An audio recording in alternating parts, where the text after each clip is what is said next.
Patay ang usa ka lalaking rider human gipusil samtang nagmaneho sa iyang motorsiklo sa Polanco, Zamboanga del Norte. Babaeng angkas niini, angul. Samtang usa ka babaeng estudyante ang angul sab human nabanggaan sa maong motorsiklo. Ani ang detalye.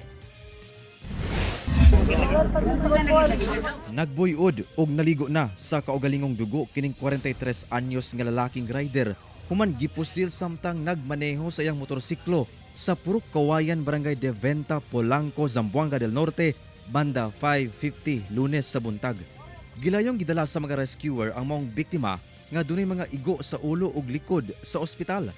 Lakip na ang 30 anyos nga babaeng angkas niini nga naglingkod tapad sa biktima human makaangkon og mga igo sa bala sa wala nga bukton ug tiyan.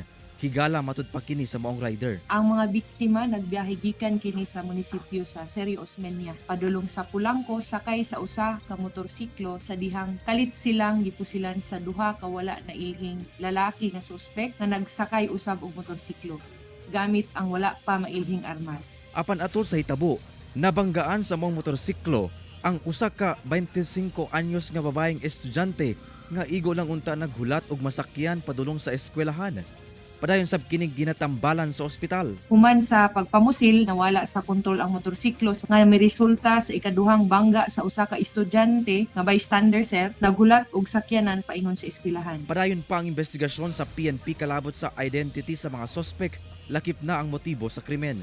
Hinuon, doon na sila persons of interest. Una natin mga persons of interest, kani amo ang gina-remain confidential para dili maapektuhan ang padayon nga investigasyon o mapanalipdan ang integridad sa atong mga ebidensya nga naa na nato. Ginakuhaan pa og payag ang kabanay sa napatay nga biktima, lakip na sab sa mga nasamdan.